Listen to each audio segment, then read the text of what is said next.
Hey, y'all know who it is, man. It's your 8-time partner, Sahara the Prince, man. And I'm kicking with my folks and my dog over at Gully TV. Hey! Yeah, you ain't shit.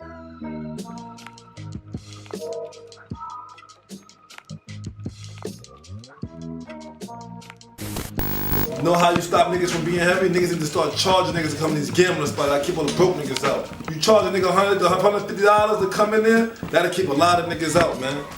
I'm shooting to a deuce, a nigga came from left field. Yo, son, you mad corny, Premo. What happened? Hold on, let me get this point real quick. Now, how you unfollow me on the gram, bro? Oh, my ace! Yo, let me ask you a question. With this mic, right? If I wanted to, would I be able to do this? Okay. Fuck is going on? Fuck, you caught me lacking. Mr. Spinner shit got taken? No way. Nah, these niggas don't got no code in the street. Nah, nigga, I ain't trip when 4 niggas Tune into jumped me. out the things. You know you watching The Dribble by Gully TV. We live. And we got a special guest from Brooklyn. Before I get off into my interview, I want to give a special shout out to Arliss Michaels for the accommodations here. This is incredible. We got the lights. I'm feeling the lights, man. I could really get used to this. Premo, how you feel about the lights? I mean, I like the lights. You know, it's a lot of attention. It look good on us. Yeah. No, it's natural. I could jack it. No doubt. You've been putting up all-star numbers online as of late, and I couldn't help but to take notice, and I have a personal relationship with Arliss, so he put us together. Go ahead and introduce yourself. It's Premo, also known to others as Mr. Spin That Shit. You see what's going on. I'm here with Gully. We on Gully TV, man. He trying to tap in. He trying to see what the hype is about. We just here to go viral. No doubt. When I first took note of you, this is a few months back. Y'all was having like money wars. Yeah. And I'm watching videos and I'm taking note of context clues and shit like that. And my understanding of it was that the scammers was online battling. What you got to say about that? The magicians, you mean? The magicians. That's a little cleaner way of saying it, yeah. More of a professional moniker, a magician. How long you been a magician? Me? I've been finessing for a little minute, man. No, I've been also my main income gambling.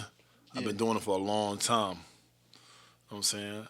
A lot of people think I get a lot of my money from being a magician now. Gambling. That's how I really came quick. Right. How did that money war shit start? That shit was. Honestly, that was between two individuals that's competitive to one another. You know what I'm saying? Just I'm from Brooklyn and they from Uptown. You know, two different styles. You know, Uptown. You know, they more flashy and smooth. Yeah. You know, I'm from Brooklyn. I'm more rugged and raw with it. So it was like two different styles, but it just, you know what I'm saying? It ended up being a big circus. It was fun. It was entertaining, wasn't it? It sparked on Instagram, right? Hell yeah. It was nothing else to do. How did that shit come into play? Tell me about it. So me and this other dude, we was basically like competitive. Like, nah, I get more money. Nigga, no, I get more money. Nigga, I fuck badder bitches. Nigga, I fuck badder bitches than you. Right. Nah, you ain't doing it. You ain't doing that. Until a nigga just came out and said, yo, you broke, Premo. And then me, I got on a gram and I just posted that dog shit and it started being very arrogant with it and talking shit and showing that type of energy throughout the camera and people was loving that shit.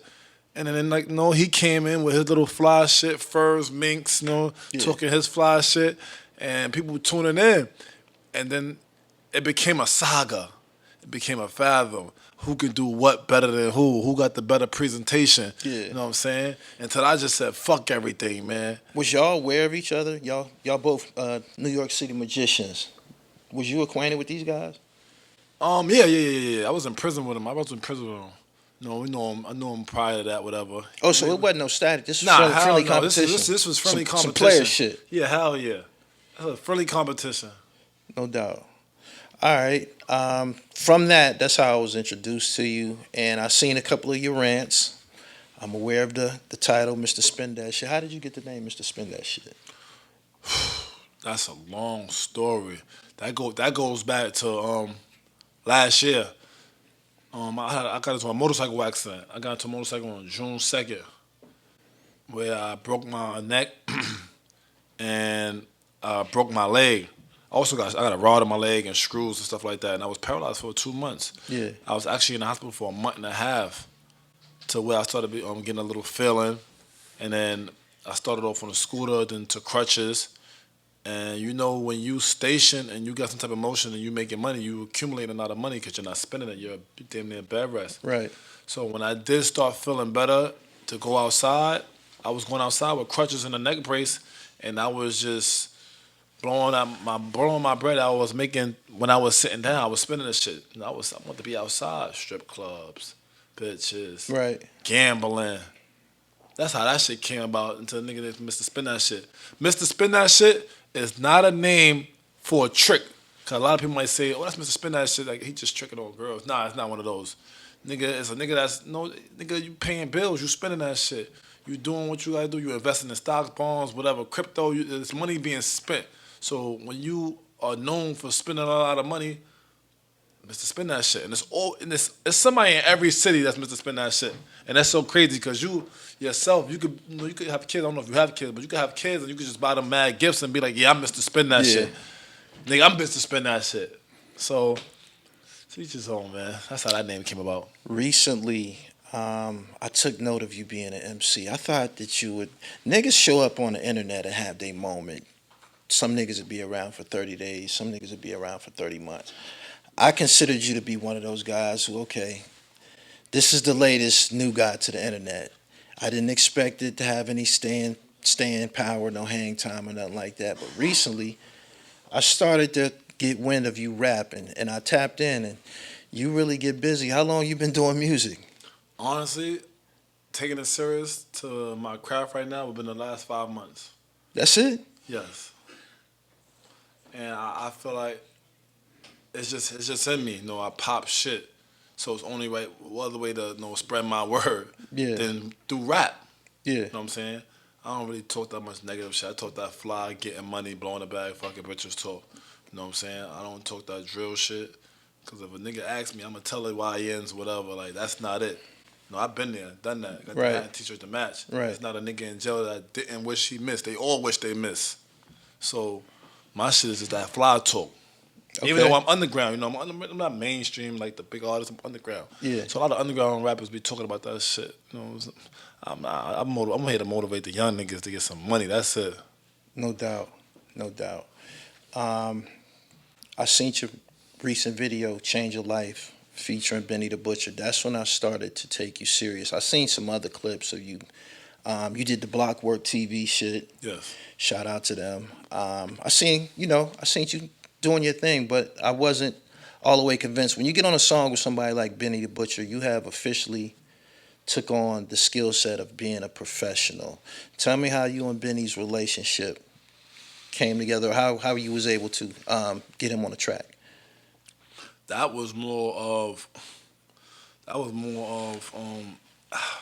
universe, man. You know, I started listening to Benny, rest in peace, my dog Shook. No, he was in the streets. He used to play around with, the drugs and shit like that, bricks, whatever. I remember I came to his house one day, he had a nigga on. I'm like, who's this? Yeah. Man, it's the Butch, nigga. It's Benny, nigga. You know what that? It's that raw, this thing, that shit y'all be listening to, y'all young niggas that's swiping cards and shit. This that hustler music. Hustler shit, yeah. You know what I'm saying? And then prior to that, I started hustling. And when I got into that lane of hustling, I ain't know nothing about what the fuck he talking about until I had to actually deal with the product and how I'm gonna move this shit. Benny, the way he paint the picture with his words, nigga, sad to say, he got me to selling drugs. I was getting rid of shit, you know what I'm saying? Yeah. And I took a liking to it. I went to jail, listened to him, I came home, and I applied a lot of his sayings, the way he's saying his lyrics, to my life and my lifestyle and how I hustle, where it makes sense. Yo, you know the vibes. Uncle Ralph McDaniels, Video Music Box, Lord Nez in the building. Yeah, Queens get the money, baby. Shout out to Gully TV, man. Gully TV. How you say get your dribble right? Get your dribble right. Get your dribble right? Ah! Yeah.